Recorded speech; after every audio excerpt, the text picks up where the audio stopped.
So we're going to look at the 50s, the 60s, and the 70s, and we're going to look at these 3 decades through the lenses of the different presidents. And so we'll look at these kind of one president at a time.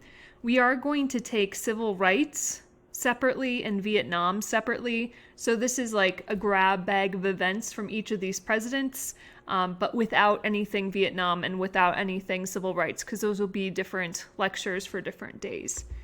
So we're going to start with Eisenhower. Eisenhower's 1952 to 1960, and he is really considered to be the president that's the president of the 50s. So they call the 1950s the Eisenhower era because he's the president more or less throughout the 50s. And so I like Ike. Dwight Eisenhower, or Ike Eisenhower, had been the supreme commander of the Allied forces during World War II. And so he had been in charge of not only the United States troops, but all of the Allied forces. So there you can see in World War II.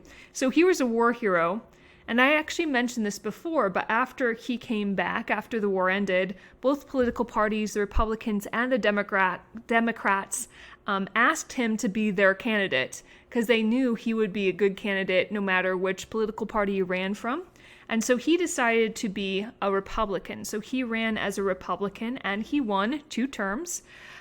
He ran with Nixon. Of course, we'll see Nixon later on when Nixon becomes president. And so Eisenhower, Nixon, I like Ike and I like Dick is what it was called. And so he was really seen as kind of this grandfather figure during his presidency, oftentimes playing golf, that sort of thing. But he is the president during the 50s. And so he is the president during this quote unquote Eisenhower era. So like I said, just kind of a grab bag of topics. The only things that link them together is that these are things that happen during each different presidents. So Feminine Mystique is a book written during the Eisenhower era. So let's talk about this book. This is 1963 bestseller by Betty Friedan, and it starts the modern feminist movement. She was at her 15-year reunion at Smith College. So 15-year reunion from college, and she was talking to a lot of her classmates. And most of them were these unhappy suburban housewives. They'd all had a college education, but they'd all felt kind of unfulfilled in their role as a suburban housewife. They're also talking about the fact that it would feel very unfeminine for them to work outside the home. And so they're just kind of speaking of the boredom of being an educated housewife. And so based on kind of these interviews she had with her peers at their 15-year reunion, she writes this book, The Feminine Mystique. And it kind of launches the modern feminist movement with her book. All right, next we have the Beats movement or the Beatnik movement. And these are like the hippies of the 50s, meaning this is going to be the countercultural movement of the 1950s. The beatniks are going to kind of turn into the hippies in the 60s and then the 70s. And the idea is they're really voicing this disillusionment with materialistic pursuits and with conformity with the establishment. They are really critical about the material consumption and the generalized, conformity that was very prevalent during the 1950s. And so we're just going to watch a couple little clips to kind of give you a sense of the beatnik movement, if you will. We're going to watch just part of each one. One's a song and the other one is an example of some beatnik poetry. So we'll listen to that in just a second.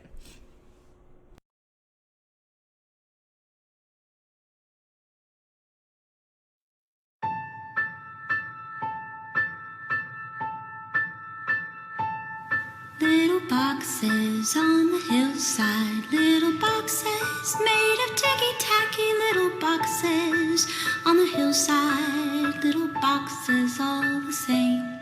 There's a pink one and a green one and a blue one and a yellow one, and they're all made out of ticky-tacky and they all look just the same. And the people in the houses all went to the university where they came out all the same. And there's doctors and lawyers and business executives, and they're all made out of ticky-tacky, and they all look just the same.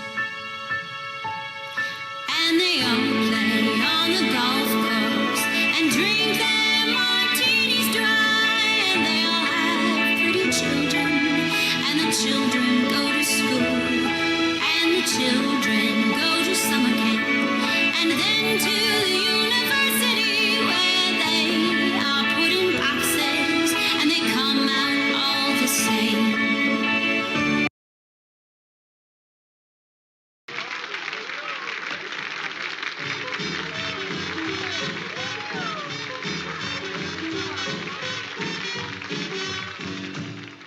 My old man was a bread stasher all his life. He never got fat. He wound up with a used car, a 17-inch screen, and arthritis. Tamara is a drag, man. Tamara is a king-sized bust.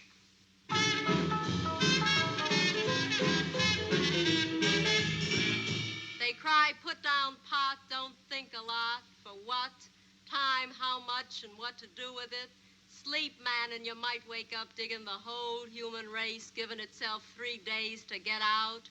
Tamara is a drag, Pops. The future is a flake. I had a canary who couldn't sing. I had a cat that let me share my pad with her. I bought a dog that killed the cat that ate the canary. What is truth? I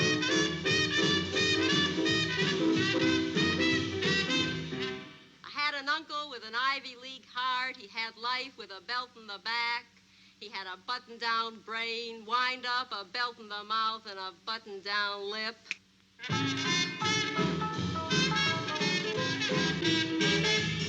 We coughed blood on this earth. Now there's a race for space. We can cough blood on the moon soon. Tamara is Dragsville cats. Tamara is a king-size drag.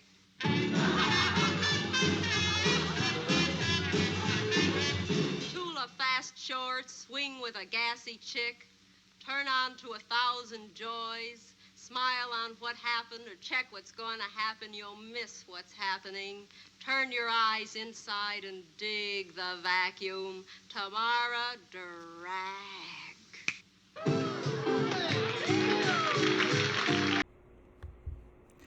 And so that was an example of a beat poet. The two most famous writers, kind of the grandfathers, if you will, of the beats or the beatniks are Allen Ginsberg and Jack Kerouac. And you can see Allen Ginsberg's over here. This is Jack Kerouac. And so they're really kind of the grandfathers of the beatnik movement. Both of them are authors, are writers. And it's going to start, the movement's going to start in Greenwich Village, New York. And then it's going to move into San Francisco as well. And so once again, it's all about nonconformity, kind of against the materialistic pursuit of the 1950s. All right, the Suez Crisis. Like I said, it's kind of a grab bag of different topics. So when we talk about the Suez Crisis, we're talking about the Suez Canal, which of course connects the Mediterranean, thus Europe, with the Red Sea, thus with the Middle East and oil. And so this is the situation. And so this is the president over here of Egypt, President Nasser, and he approached the United States and Britain for some money. He wanted money to help build a dam on the Nile for irrigation purposes.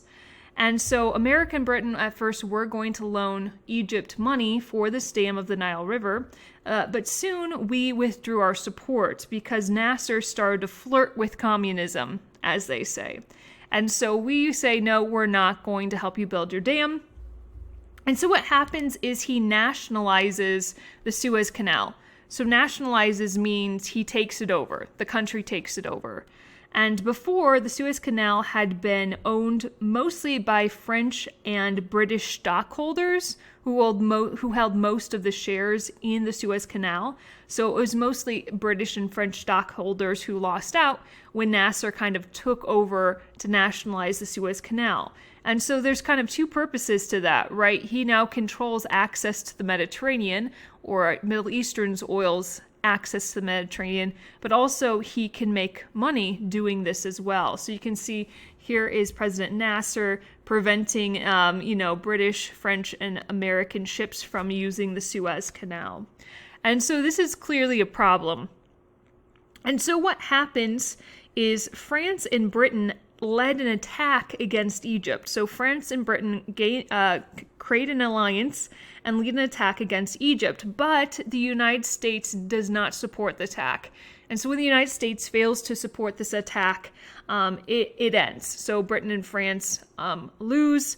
The United States, like I said, didn't support it. And so it's a crisis in the sense that it's actual fighting, but also it's kind of highlighting more and more the rising importance of Middle Eastern oil in world affairs. UN troops end up being sent in to maintain peace, and it kind of is over before it begins. But it's at a point of crisis. All right, moving on. Speaking of Middle Eastern oil, let's talk about OPEC. OPEC stands for Organization of Petroleum Exporting Countries, OPEC. And so originally there were 12 OPEC nations, and the idea is it's working as an oil cartel. This is formed in 1960, and a cartel is a way to control the market. So they control the amount of oil allowed at the market at one time, and that ensures prices are kept high. And so this is clearly a ton of power because these OPEC nations can really manipulate the price of oil globally. So if they let a lot of oil on the market at one time, the price of oil is going to go down. But if they really severely limit the amount of oil on the market, the price of oil is going to go up. So oftentimes when you see the price of oil fluctuating in the United States, it has a whole lot to do with OPEC. And so OPEC is still around today. And like I said, it's an oil cartel that has a lot of power because they control the price and the availability of oil on the market. So what do we do in response to OPEC? So in response to OPEC, in part, we have the Eisenhower Doctrine. And so like I said, 1960 is 1960s when OPEC's formed, but at the same time, we kind of developed the Eisenhower Doctrine. So we're just going to backtrack a little bit to remind you of what the Truman Doctrine was. So the Eisenhower Doctrine, Truman Doctrine, very similar, but different presidents. So Truman Doctrine was we're giving money to any country resisting the influence of communism. So remember, we gave a bunch of money to Greece and Turkey to make sure their economies were stable so they didn't fall to communism. So it's a similar thing. But the Eisenhower Doctrine specifically has their eye on the Middle East. And so the Eisenhower Doctrine is going to pledge U.S. military and economic support to any Middle Eastern nations threatened by communist aggression. So more or less, we're going to throw money at the problem once again. We want to protect the Middle East from the influence of the Soviets, and so we're willing to send, like I said, U.S. military support and economic aid to protect Middle Eastern nations who might be threatened by communism. And so once again, we're trying to protect ourselves with the oil. All right. Once again, we're going to review really quickly. So remember, we're talking about foreign policy for Truman that was all about containment. Don't let communism spread. And remember, the guy who was kind of Mr. Containment was George Kennan. He had that long telegram we talked about earlier. So that's what we had originally. And now we're going to replace it. And Eisenhower is this new policy of boldness. The policy of boldness has a couple of different names. I'm just going to put them up there. So you might hear this or read this different places. I just want you to understand this idea has a lot of names. So the policy of boldness is also known as brinksmanship. It's also known as massive retaliation. It's also known as new look. And so this is one policy that has a lot of different names. And I just put the names up there in case you hear these later on, or I refer to it as something different later on. It's the same idea. So what's the idea? So who is the guy that comes up with this? The guy who comes up with this policy of boldness is the Secretary of State, John Foster Dulles. And the idea is John Foster Dulles, Secretary of State, guy in charge of foreign affairs. He's going to replace the idea of containment. And the idea is now to even roll back communist influences, not just to contain them, but when possible, actually roll back communist influences around the world. And the idea is we're going to build up American nuclear arsenal and threaten massive retaliation if China or the Soviets stepped out of line. And so the idea is instead of having a lot of ground troops, which can be very expensive, instead just have this huge nuclear arsenal and tell the Soviets and tell China, if you do something we don't like, you'll be hearing from us. So kind of using this threat of nuclear weapons as a deterrent. And it did. It saved some money because we're cutting back on the Army and the Navy, and instead we're going to build up the air fleet and our super bombs. More bang for your buck, if you've heard that phrase before. More bang for your buck. And so this is our new policy, which is pretty intense. Maybe you've had your mom lose patience and she says, okay, if I hear, say you're driving on a road trip and you and your brother in the back seat making all sorts of trouble, and she says, okay, if I hear one more word from the back of the car, I'm going to pull over and make you all walk home. It's massive retaliation. It's an all or nothing approach. And so your brother burps and your mom gets mad. She pulls the car to the side and kicks you both out and tells you to walk home. Of course, she wouldn't do that, but she might. You never know. That's what Eisenhower was saying. So anyway, so that's the idea. This new policy, not containment, but to roll back aggression and to threaten nuclear weapons. So forget these large land armies. We're going to threaten nuclear weapons if China or the Soviets step out of line. Okay. Brinksmanship, massive retaliation. We know. And then this is just kind of to put it in there now, because this is when Stalin dies. So 53 is when Stalin dies, and Khrushchev is now taking over. And we'll look at him. He's going to be the guy in charge during the Cuban Missile Crisis. But just to kind of let you know, this is happening right about here. Okay, so let's talk about this policy of boldness. So the policy of boldness really is put to the test during this Hungarian uprising. So there's Hungary. Hi, Hungary. You notice Hungary is a part of the Eastern Bloc. Hungary is behind the Iron Curtain. And the idea is there is an uprising, meaning there is a group of people in Hungary who are trying to resist the Soviet Union. They want to, get rid of their influence. And so this is some Hungarians, and I think this is a giant statue of Stalin they had taken down. And so for 2 weeks, there's this uprising in Hungary, and they're on the radio and they're calling for help from the United States. They're saying, you want to roll back communism, come here, help us defeat the Soviets. And so what happens, of course, are the Soviets come in and they're brutally and violently suppressing the uprising. And at the same time, Americans, we're not doing anything. They're kind of calling our bluff regarding, massive retaliation. Because, as we said, Soviets, if you do anything we don't like, we're going to use, atomic weapons. And we thought that this is, using an atomic weapon in this case would be an overreaction to this rather minor crisis. And, bombs are also very expensive. And so if our options during this, policy of boldness is either use nukes or do nothing, we end up doing nothing. And so for about 2 weeks, this uprising is happening before it's completely crushed. The people in Hungary want us to help them. And we're like, no, because frankly, we didn't think it needed atomic weapons, and our other option was to do nothing, so we do nothing. And Hungary, once again, falls, and the Soviets continue to hang out there. All right, so now we're going to talk about Sputnik, and just as an FYI, this is going to start the space race.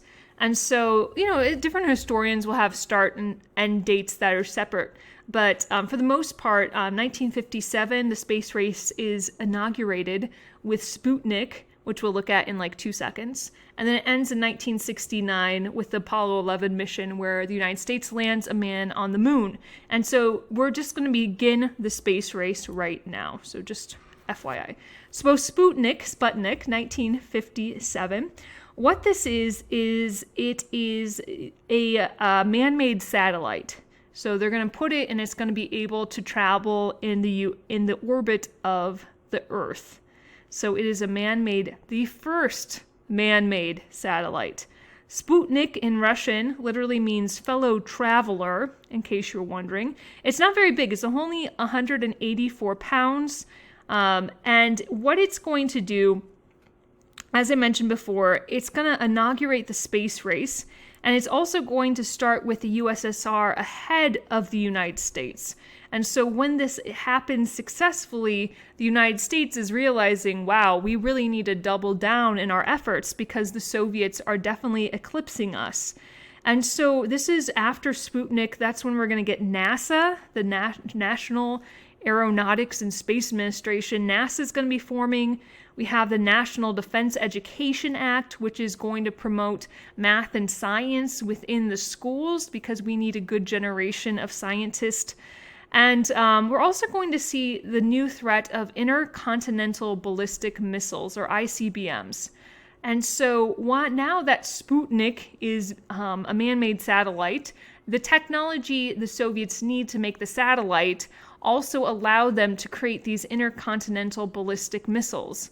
So ballistic missile, think of it's a missile that's going to hold a nuclear weapon. And so now that the Soviets have this ability for ICBMs, which is a technology that comes out of Sputnik, now Americans across the country are afraid that the Soviets could bomb them, right? They have the ability to use this technology to bomb anywhere in the United States. So we're just going to look at a couple of things kind of connected with this, kind of as side note things. These are kind of side note things. But in the space race, of course, there's some animals. So I wanted to introduce you to some space animals. Here is the first Soviet dog, the first dog in space in 1957. The dog did die in space, but he's the first dog in space, which is a pretty cool thing. The first monkey in space in 1961, this is brought to you by the US government and your tax dollars, is Ham, the astrochip. And Ham did survive. Ham survived.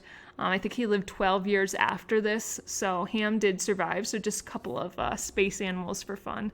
But also remember, now that we have the space race started with Sputnik, this is when people start to build fallout shelters, and this is when we start to see duck and cover drills, because after all, the atomic weapons could be used at any point. And so, like I said, this is kind of a side note, but it's just definitely gets you a sense of what the Cold War might have felt like if you're growing up in Iowa in the 1950s. And so, fallout shelters and duck and cover. And so this is a drawing of what a fallout shelter might be. So the idea is this isn't necessarily supposed to protect you against a direct atomic blast, but this is supposed to protect you against the fallout from an atomic blast. And so, I don't know, say there's a nuclear weapon that struck Omaha and you're living on some farm in western Iowa, you might want a fallout shelter to protect your family from nuclear fallout. And you're supposed to be able to live in this fallout shelter for about 30 days. And so you'd be in this for about 28 days. And after 28 days, it should be safe for you to come up above ground and be safe from the nuclear fallout. And so you weren't supposed to live in here indefinitely, just like I said, shy of a month, to ensure that you and your family would be safe in case of a nuclear blast. Here's the inside of one. I think this is the 1960s this picture's from. But some people would have these nuclear shelters or the fallout shelters to protect them. Also, of course, a duck and cover is a thing. And this is going to be drills they had in schools to say, what would happen if there was a nuclear bomb. What would you do? What should you do? And so we're just going to watch a little clip of this. This is 1951. This was shown to school kids to teach them what to do if they were to be in the situation of a nuclear bomb explosion. Dum dum, beetle dum dum, beetle dum dum, beetle dum dum. There was a turtle by the name of Bert, and Bert the turtle was very alert. When danger threatened him, he never got hurt. He knew just what to do. He'd duck and cover, duck and cover. He did what we all must learn to do. You and you and you and you, duck and cover. Be sure and remember what Bert the Turtle just did, friends, because every one of us must remember to do the same thing. That's what this film is all about. Duck and cover. This is an official civil defense film produced in cooperation with the Federal Civil Defense Administration and in consultation with the Safety Commission of the National Education Association. Produced by Archer Productions, Incorporated. Hey, Bert, come on out and meet all these nice people, please. Oh, all right. We really can't blame you. You see, Bert is a very, very careful fellow. When there's danger, this is the way he keeps from being hurt. Sometimes it even saves his life. That's why these children are practicing to duck and cover just as you do in your school. We all know the atomic bomb is very dangerous. Since it may be used against us, we must get ready for it, just as we are ready for many other dangers that are around us all the time. Fire is a danger. It can burn whole buildings if someone is careless. But we are ready for fires. We have a fine fire department to put out the fire, and you have fire drills in your school so you know what to do. Automobiles can be dangerous, too. They sometimes cause bad accidents, but we are ready. We have safety rules that car drivers and people who are walking must obey. Now, we must be ready for a new danger, the atomic bomb. First, you have to know what happens when an atomic bomb explodes. You will know when it comes. We hope it never comes, but we must get ready. It looks something like this. There is a bright flash, brighter than the sun, brighter than anything you've ever seen. If you are not ready and did not know what to do, it could hurt you in different ways. It could knock you down hard or throw you against a tree or a wall. It is such a big explosion, it can smash in buildings and knock signboards over and break windows all over town. But if you duck and cover like Bert, you will be much safer. You know how bad sunburn can feel. The atomic bomb flash could burn you worse than a terrible sunburn, especially where you're not covered. Now, you and I don't have shells to crawl into like Bert the Turtle, so we have to cover up in our own way. First, you duck, and then you cover. And very tightly, you cover the back of your neck and your face. Duck and cover underneath a table or desk or anything else close by. All right, so moving on. So next we have the U-2 spy incident. And so this is right before this big Paris summit conference. So we're going to see Eisenhower and Khrushchev are going to meet in Paris for kind of a peace talk, if you will. But right before this Paris summit conference, a U.S. spy plane or a U.S. U-2 plane is shot down over Russia. And it's proving that the U.S. was spying on the USSR. So it's proving that the USSR was being spied on. And the idea is it's going to absolutely ruin this peace talk, this Paris conference talk. And we're going to see tension that's worse than before in the Cold War between the U.S. and the USSR. The idea is the plane was shot down. The U.S. pilot survived. He parachuted out and was captured. And so Gary Powers is the name of the guy who was captured. And at first Eisenhower is saying that this was, this is a weather plane. It wasn't a spy plane. But the USSR knew exactly what was happening, and it made the Paris Summit Conference just absolutely collapse. And like I said, Stalin had been the leader of the Soviets before, but now it's Khrushchev. And Khrushchev, when he came into power, was talking about kind of the excessive brutality that Stalin had. And so we were hopeful with this new leader that we'd be able to kind of come to a better understanding. But this is going to completely destroy any sense of détente, which means a lessening of tensions in the Cold War. Okay, so now we have the Cuban Revolution. So there's Cuba. Hi, Cuba. It's only about 90 miles from Florida, so give you a sense of about 90 miles. I'm giving you the wrong sense here. So it's about 90 miles from Florida, and this is what is happening.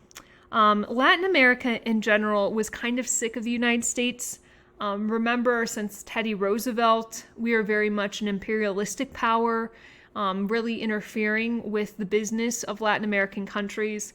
And plus, we're pouring like a ton of money, billions of dollars into rebuilding Europe. But in the same token, we're only spending about millions in Latin American countries. And so Latin American countries are saying, you're spending all this money on Europe, but you're ignoring us, and we're sick and tired of you interfering in our business. And so we're going to see that's going to leave these islands ripe for revolution against the United States. And so before the 1950s, since the 1930s, there had been a lot of U.S. businesses in Cuba. Cuba had actually encouraged U.S. businesses to invest and to build businesses in Cuba. And so there's a lot of Americans in Cuba, but that revolution is going to change everything. So the revolution happens in 1959, and Fidel Castro is the leader of the revolution, and he's going to take over Cuba. And this is very much, he's going to start denouncing the United States as Yankee imperialism, very much the other side of the opposite of what had happened before. Before, Cuba's like, hey, come down, America, we want your money. And now Fidel Castro's like, Yankee imperialist, we hate you. And they started, of course, to confiscate American-held property as well. And so in response to this revolution, the U.S. broke diplomatic relations with them. And also, we're going to place an embargo on Cuba. So we're not going to buy or sell anything to Cuba or around Cuba. Also preventing citizens from going down to even visit Cuba. So we placed this embargo against Cuba, which still is around in some part today. And so that's kind of our response. So the Cuban Revolution, we have an embargo, we break diplomatic relations with them. But also, this is a huge win for the USSR. Since Cuba is so close to the United States, the USSR is very excited about making friends with Cuba, and they threaten to shower nuclear missiles on the U.S. if they ever attack their new friend. So it's the USSR saying, leave Cuba alone or else. All right. And then this is just a side note. So Fidel was in charge of Cuba for a long time, and then his son took over once Fidel was getting older. And then once his son was getting older, they actually have a different leader now. But it was Fidel and then Fidel's son for a very, very long time in control of Cuba. Okay, from Cuba to Iran. So a coup. A coup is like when you overthrow someone.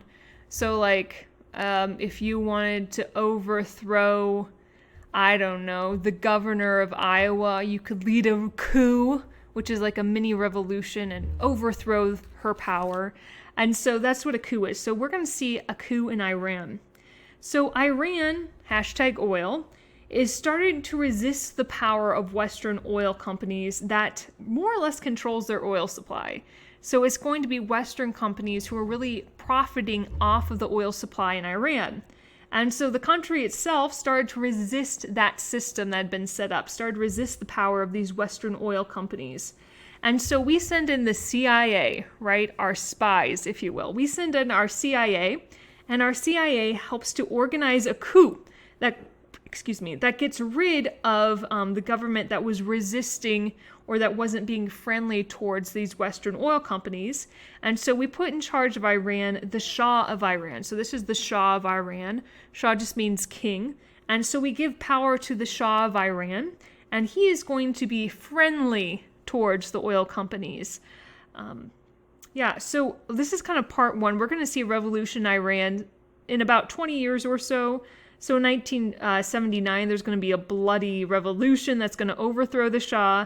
But for now, the CIA comes in and we put kind of someone who's pro-West, pro-Western oil companies in place in Iran. So you can see he's dressed as a Westerner with a suit and tie and sunglasses. And so the Shah of Iran is in control of Iran, brought to you by the CIA. Okay. So moving on to the next president, we now have President Kennedy. President Kennedy is going to be 61 to 63. Of course, he's going to be assassinated before he has a chance to run for a second term. And so this is just a little background on Kennedy. So Kennedy came from a political family. His dad had been, a diplomat, kind of an ambassador to Britain. And so you can see there's a huge Irish Catholic family he's a part of. And he has 4 brothers. We have Joe's the oldest, and then there's John, JFK, the guy who's going to be president, Bobby, and then Ted. And so just so you can see, Joe was supposed to be kind of the next leader of the family, but Joe's going to die in World War II. So John's going to be kind of the appointed one who's supposed to be this political head. We'll also see Bobby will be the attorney general for John, and then Ted's going to have this really long career in the U.S. Senate. So a lot of politics in one family. So this is still some background stuff. So JFK, John went to Harvard. So this is him on the Harvard's second team for football. So he was a Harvard guy. Irish Catholic, like we said, he has a very much of an Irish temper, so he had a very hot temper. And he's a vet of World War II as well. There's more you could say about all of this, but just kind of giving you a general sense of what this is. And so we're going to see, there you go. We're going to see when he takes over office, when he becomes president, he's going to appoint kind of the best and the brightest. That's a phrase he would use, the best and the brightest minds to be members of his cabinet. So here is the group of these fiercely loyal cabinet members for Kennedy. Loyalty was very important. These are the best and the brightest. A lot of these are people who he knew from Harvard as well. And like I said, it's a family affair for the Kennedys. And so JFK, when he became president, he appointed as Attorney General his brother, Bobby Kennedy. And Bobby Kennedy at the time was only 35, which was really young to be the Attorney General. But nonetheless, they kind of wanted to keep it in the family. They poked fun and said, being the Attorney General is going to be good practice for when you actually take over and start your own law firm. More or less saying he's putting the horse before the cart.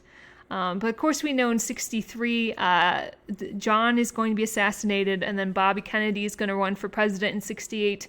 And while he's running for president, Bobby Kennedy is going to be assassinated as well. So that's just kind of a little background on that. When he does become president, I guess this is still some background, they call it Camelot. So he's bringing a lot of youth and glamour to the White House. And there's, of course, Jackie Kennedy. This is their inaugural ball, I believe they're attending. And he always loved to bring his kids into the Oval Office and often have a photographer ready to take pictures of his kids running around the Oval Office. Okay, so let's talk about some domestic policy. So JFK's domestic policy is named the New Frontier. So remember, we have like the New Deal for FDR. It's something like that. So the New Frontier is his domestic policy. So this is kind of the platform he's running on. And he wants an increase in education and in healthcare. He's also going to create the Peace Corps. And so if you've heard of the Peace Corps, you can thank JFK. And the idea was to send youthful volunteers and American skills to underdeveloped countries. And so people would volunteer to go to these third world countries and bring kind of some American skills to those countries.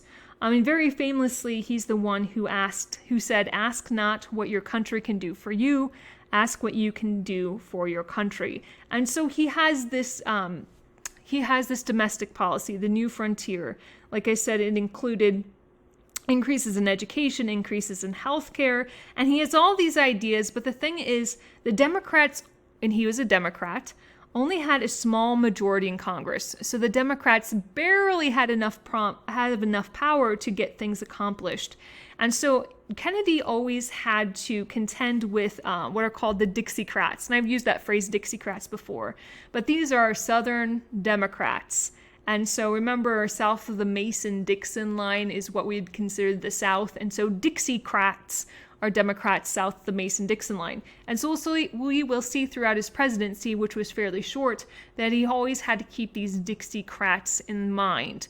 And as we'll see later on when we're talking about voting, we'll see that he has to keep the Southern white Democrats happy. And so oftentimes he has to put any civil rights legislature on the back burner, because if he starts to dabble in the civil rights movement, he's going to lose support of the Southern Dixiecrats, and he's not going to be able to pass anything. Okay, so let's see the hot mess which ensues next. Welcome to the hot mess. We'll just skip that. Don't need that. Bay of Pigs. So this is a not good thing that happened to the Kennedy administration. So Kennedy gets blamed for this, although this was something the CIA came up with actually under Eisenhower. So Eisenhower and the CIA had come up with this plan. They presented it to Kennedy, and he said, if you were going to do this, that's fine. He gives a stamp of approval, but this is not his brainchild. This is more of a Eisenhower administration thing. But this is what happens. Bay of Pigs. So the Bay of Pigs is a bay that is in Cuba. And remember, the Cuban Revolution had just happened, and we had Fidel Castro, and the United States have not been a fan of Cuba and the politics. And so the idea is this is a plan to take down Castro.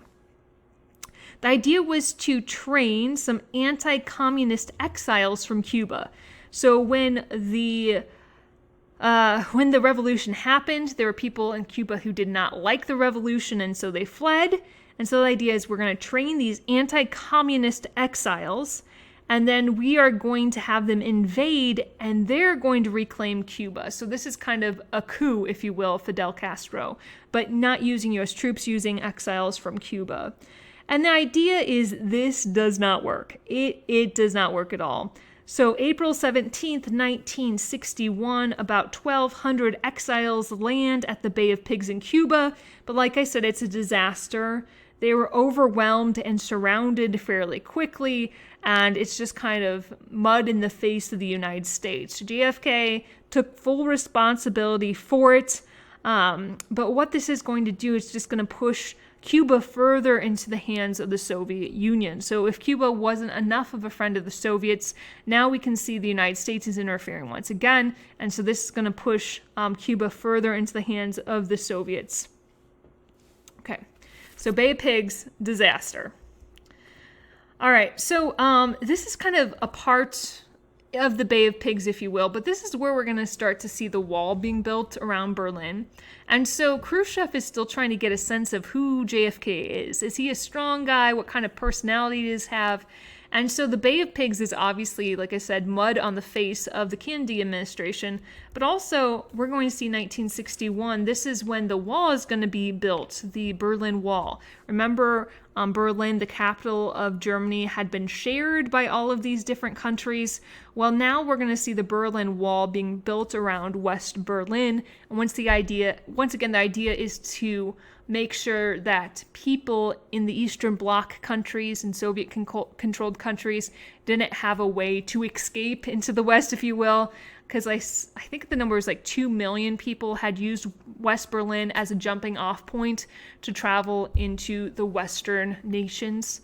And so the idea is Kennedy says nothing, he does nothing. And so this is going to make Kennedy look like a really weak president, right? The Bay of Pigs happened, mud on his face, the wall's built, he says nothing. And so for Khrushchev, it really is making Kennedy look like a pretty weak president. Which brings us to the Cuban Missile Crisis. Whoa, crisis. Almost World War III, but not World War III. So let's talk about it. So in October of 1962, our spy planes found that the USSR was installing nukes in Cuba. All right, so here you can see this is where we thought the different nuclear weapons were set up. You can see here some spy plane images, that sort of thing. And so we knew that the Soviets were setting up missiles in Cuba, and of course those missiles are pointed at the United States. And so what happens is we order a quarantine of Cuba, saying that no one can come in or leave Cuba because we don't want any more missiles being brought over by the Soviets. And so we order this naval quarantine, or kind of like a blockade of Cuba, and then we demanded that the missiles be removed. So that was our play. We saw the nuclear weapons, we quarantined the island, our Navy is setting up this blockade around it, and we're saying that, you have to remove the missiles. And we made it clear that an attack on the U.S. via Cuba would trigger nuclear retaliation. So we made it really, really clear that if Cuba were to attack us, we would attack the USSR in return. And so really the world was tottering on the brink of nuclear war during this time. And so really what happens is this. And so once again, here's Cuba, here's the United States, and it's only about 90 miles away. So this is just so you can get a sense of space. And so here is Ames, and here is Cedar Rapids. And so 90 miles is just shy of Ames. So you can think this is how close the United States and Cuba really are. And so you can see these are the different cities that were in peril. So pretty much any major city in the United States, other than perhaps Alaska, could have been targets. You can see that's pretty simple there. And so we're really playing kind of this game of who's going to back down first. And so we have Kennedy over here, and he has a nuclear missile over here. And then we have Khrushchev over here, and he has a nuclear missile under Kennedy. And so if anyone pushes the button, the other one would die. And so here we are, and we're imposing an arms blockade on Cuba, and we're waiting to see what will happen. So this is what happens. This is the compromise that is struck. So compromise is this. One, the U.S. promises to end the quarantine. So we're going to end the blockade. We're going to allow where our Navy's going to back down. So we're going to end the quarantine. And we promise not to invade Cuba again. And in retaliation, or in return, the USSR would take the missiles out of Cuba. So it's a pretty fair deal, but there is a secret part to the plan that we now know that wasn't announced at the time. But the secret part of the plan is the United States promised to remove nukes that were in Turkey. And so the idea is Turkey, we had nukes facing the USSR, and the USSR said, if you want us to take our nukes out of Cuba, you have to do the same thing to Turkey. And so we removed the nukes from Turkey, although that was a secret part of the compromise. And so after this, it's a sigh of relief, of course, for the country. We install a hotline between DC and Moscow, because all of this communication was very tricky, because there wasn't a direct line of communication between Moscow and the DC. So now there's a hotline, which is a direct line between the two leaders. And JFK starts to really change his tune. He starts to give these speeches really asking for the U.S. to stop demonizing the Soviet Union. More or less saying that we really need to back away from this. This is not a good place to be. Another idea brought to you by the Cuban Missile Crisis, but really is a Cold War idea, is this idea of MAD, M-A-D, Mutual Assured Destruction. And this is one of the reasons that we didn't end up in World War III during the Cold War, is the idea is just kind of like the cartoon had shown before, that if we were to use nuclear weapons against the Soviet Union would use nuclear weapons against us.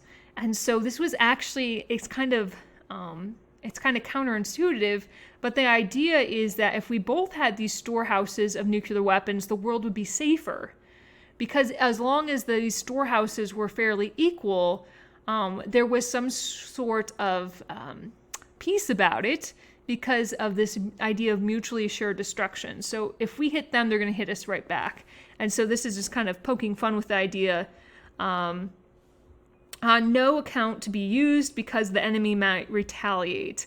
And so this was actually a way that the United States stayed safe, if you will, or somewhat stable during the Cold War, because we knew that if they nuked us, we'd nuke them, and vice versa.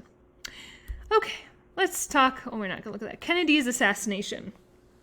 So I'm not going to spend long on this because there's so many different conspiracy theories.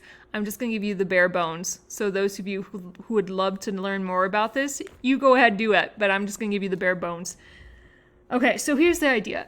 This happens November 22nd, 1963. So remember 1963, JFK has 3 letters, JFK. So it helps me to remember 1963. Also, fun fact is C.S. Lewis, the author, he wrote like the Screw Tape Letters and the Narnia books. C.S. Lewis actually died the same day. Different reasons. And so this is the idea. Remember, Kennedy really needs the support of Southern Democrats. And so he is campaigning for his second term in Dallas, Texas. And so his vice president Johnson is with him because Johnson, of course, is from Texas.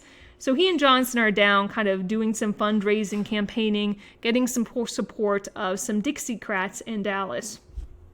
And so here we go. And so here is his motorcade. And as they're going around here through Dallas, we have our assassin is up here on the 6th floor of the Texas School Book Depository. And so the assassin, Lee Harvey Oswald, and of course there's plenty of conspiracy theories saying he wasn't the only one, he was part of a larger conspiracy. We're not going there, but we're just giving you the basic story. So Lee Harvey Oswald shoots down at the presidential motorcade down here. JFK is shot twice. He shot one in the neck first, and then he shot through the head, through the skull, the second one. The governor of Texas is sitting in front of him as well. And so we're just going to watch this clip really quick. It's kind of gross, but it's going to show the 2 shots. The first one is through the neck. The second one, you'll see the skull explode. It's kind of gross, but we'll watch it. This version tracks the limousine and maintains President Kennedy and Governor Connally at center frame. This version is only in slow motion.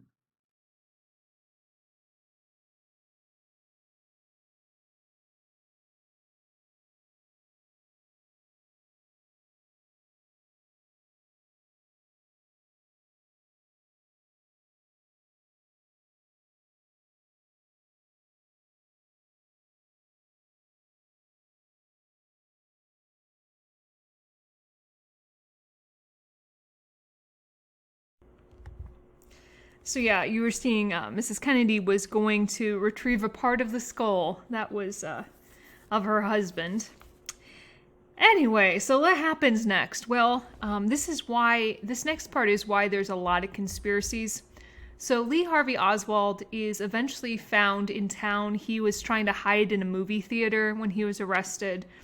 And the reason where we don't really know a lot about what actually happened, if this was just Lee Harvey Oswald, just on his own, or if this was, he was hired by someone to do this, or if there's more than one shooter. The reason we don't know is because Lee Harvey Oswald is going to be killed before he stands trial. And so here is Lee Harvey Oswald, and he is being transferred, I believe, from one jail to another jail, so from one location to a second location. And a local nightclub owner, Jack Ruby, is going to shoot the guy who shot the president. And so Jack Ruby shoots Lee Harvey Oswald, and because of that, we don't have a whole lot of understanding as to motive, if he was paid, if he did it on his own, if this is part of a larger conspiracy, etc., etc.